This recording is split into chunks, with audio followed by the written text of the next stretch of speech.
वफाकी वज़ीर इत्तलात अताउल्लाह तारड़ ने उम्मीद जाहिर की है कि 27वीं तरमीम आज ही मंजूर हो जाएगी। ये तरमीम मुल्क की बेहतरी के लिए सूदमंद साबित होगी।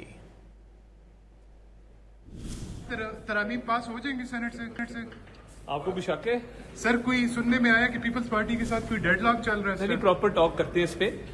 किसी किस्म का कोई डेडलॉक नहीं है। पार्लिमानी कमेटी की प्रोसीडिंग्स आपके सामने है। बाकी देखिए, सारी तरमीम जो है गुड गवर्नेंस के लिए, वफाक के सूबों के साथ मजबूत रिश्ते के लिए और उसके साथ साथ एक दिफाई तौर पे पाकिस्तान को मजबूत करने के लिए, जंग जीतने के बाद मजीद जो है पाकिस्तान की दिफाई कुव्वत में इजाफा करने के लिए बड़ी एक सैर हासिल गुफ्तगू के बाद और बड़ी अच्छी तरमीम लाई। पूरी दुनिया में हेड्स ऑफ स्टेट्स जो होते हैं, इंक्लूडिंग प्रेसिडेंट्स, आप अमेरिकन सिस्टम भी स्टडी करें तो उनको इम्यूनिटी हासिल होती है। तो ये चॉइस होती है और मैं समझता हूँ कि दुनिया के अंदर ये सिस्टम राइज है।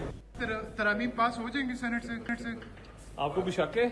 सर कोई सुनने में आया कि पीपल्स पार्टी के साथ कोई डेडलॉक चल रहा है। नहीं, प्रॉपर टॉक करते हैं इस पे।